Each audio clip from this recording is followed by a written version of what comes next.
Ciao a tutti e ben ritrovati. Oggi vediamo insieme come si realizza un piatto tipico delle località valtellinesi che racchiude in sé un connubio di gusto, sapore e una miriade di calorie. Vediamo i pizzoccheri alla valtellinese.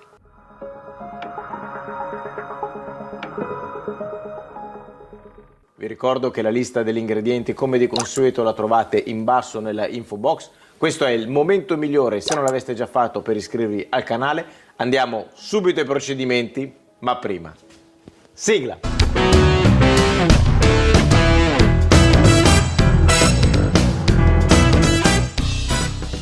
La prima cosa che vado a fare è mescolare le due farine, quindi qua ho la farina di grano saraceno e qui la farina di tipo 0 e vado a inserire una dentro l'altra. Mi assicuro di mescolarle per bene. A questo punto vado a versare l'acqua all'interno, l'acqua è tiepida e inizio a impastare il tutto.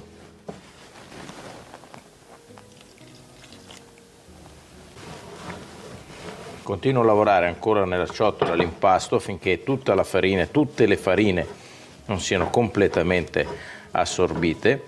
Vedete come piano piano si stacca anche tutto il composto dalle mani e si riesce a lavorarlo meglio. È importante lavorarlo bene questo impasto perché essendo privo di glutine dobbiamo comunque creargli una struttura. Quindi così senza sporcare niente andiamo a lavorarlo per alcuni minuti.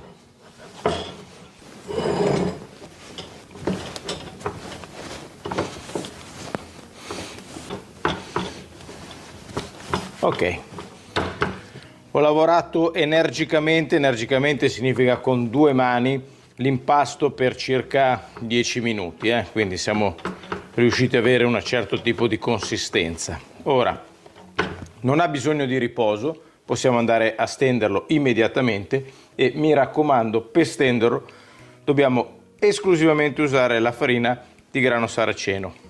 Vado a dividere l'impasto in due perché altrimenti non mi ci sta nella spianatoia. Facciamo un giro di 10 gradi e continuiamo a stendere.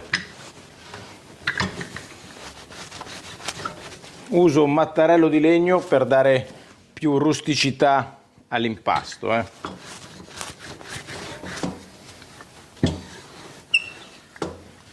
Ok, vedete abbiamo questo spessore, sono circa 3 mm, per me è l'ideale 3 mm perché poi in cottura a sfaldarsi, quindi è meglio rimanere sui 3 mm e andiamo a tagliarlo. Andiamo a fare delle strisce di circa 7 cm.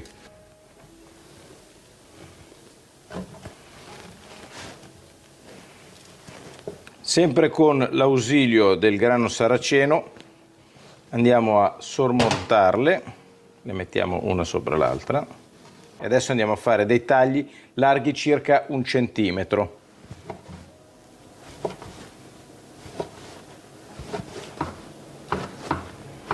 Eccoli qua. Questi sono il risultato che otteniamo e sono i pizzoccheri, vedete, spessi con delle dimensioni di circa 7 cm per 1 centimetro di larghezza. Andiamo a inserire dentro una boule con sempre del grano saraceno in modo da non farli attaccare, non ammassarli.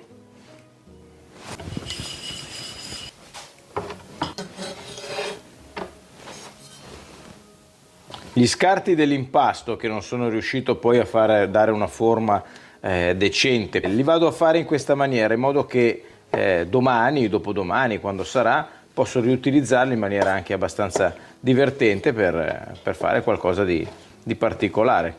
Non si butta via niente, insomma. Ora vado a tagliare il formaggio in questa ricetta è fondamentale, questi sono tutti formaggi di latteria, io utilizzo sia il casera classico che il bitto, c'è chi usa o uno o l'altro, io preferisco fare tutte e due perché dal mio punto di vista, ma non solo dal mio punto di vista, proprio a livello tecnico, hanno due sapori diversi ed andare a mescolarli insieme crea un qualcosa di più gustoso. Quindi ne utilizzo 150 di casera e 150 di bitto. È importante che sia a temperatura ambiente e poi dobbiamo andare a tagliarlo molto piccolini, pezzi molto piccolini, quindi vado a eliminare la crosta cerco di fare proprio dei pezzettini più sottili possibili, vedete? Proprio così.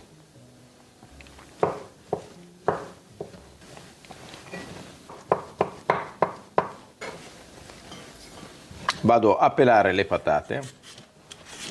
Mi raccomando, non scegliete patate troppo vecchie perché altrimenti poi in cottura tenderanno a sfaldarsi. Le vado a tagliare grossolanamente, in questa maniera.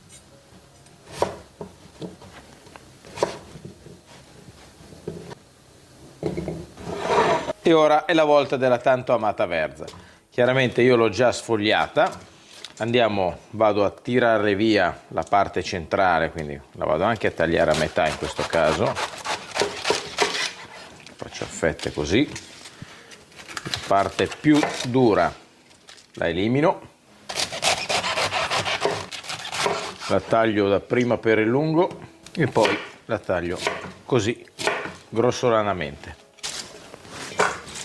Facciamo dei pezzettoni rustici proprio. Ora abbiamo tutti gli elementi, possiamo procedere con la cottura. Mettiamo una pentola sul fuoco e aggiungiamo il sale. Il sale è importante in questa preparazione, un po' come tutti gli altri ingredienti. Andiamo a mettere circa 10 grammi di sale per ogni litro di acqua. Inseriamo, copriamo e attendiamo che arrivi in ebollizione. Una volta che siamo in ebollizione andiamo a inserire le patate all'interno. Le facciamo cucinare per un paio di minuti dal momento in cui ovviamente torna in ebollizione. Dopo un paio di minuti andiamo a inserire anche le verze.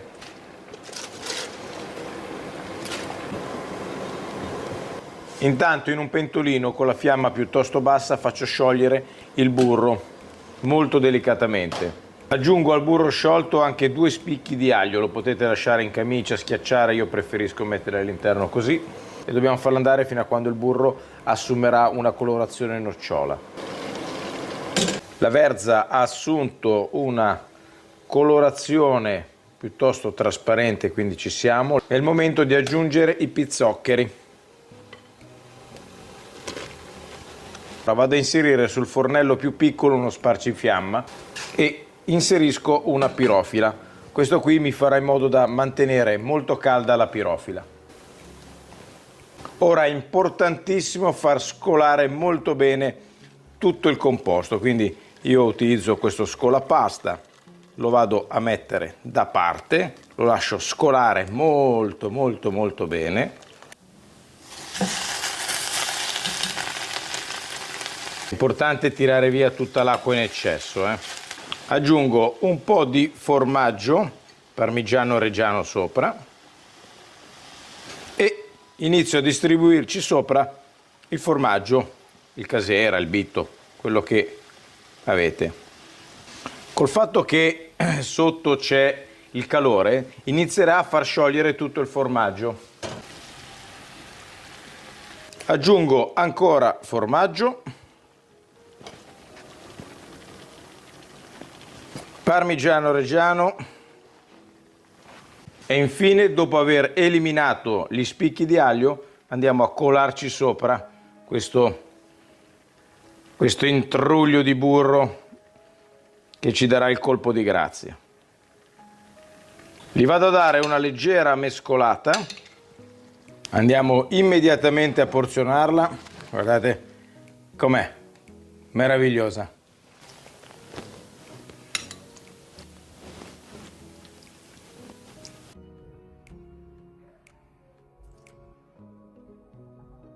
Ed ecco i pizzoccheri della Valtellina.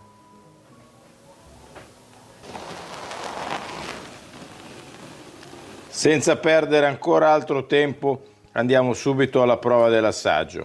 Allora, vado dentro. Qua sono, mamma mia, guardate che roba. Faccio vedere bene, guardate che spettacolo. Mi metto qui a favore di camera e vado,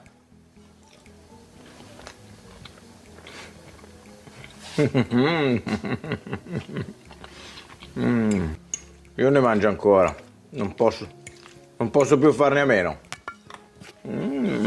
Io lo trovo straordinario, veramente buonissimo. State attenti, mi raccomando, nella stesura della pasta, non andate oltre i 2-3 mm perché altrimenti col grano saraceno poi può diventare un po' difficoltoso mangiarlo o anche dover andare poi con i tempi di cottura molto lunghi. Spero che questa ricetta vi sia piaciuta, che vi sia venuta voglia di riprovarla, di far assaggiare ai vostri cari. Se così fosse, come sempre, vi invito a iscrivervi al mio canale, a lasciare un like e a condividere il video su tutti i vostri social perché per me è importantissimo. Vi saluto, vi aspetto alla prossima video ricetta. Ciao a tutti da Crepa Pelata. Ciao belle gioie, ciao!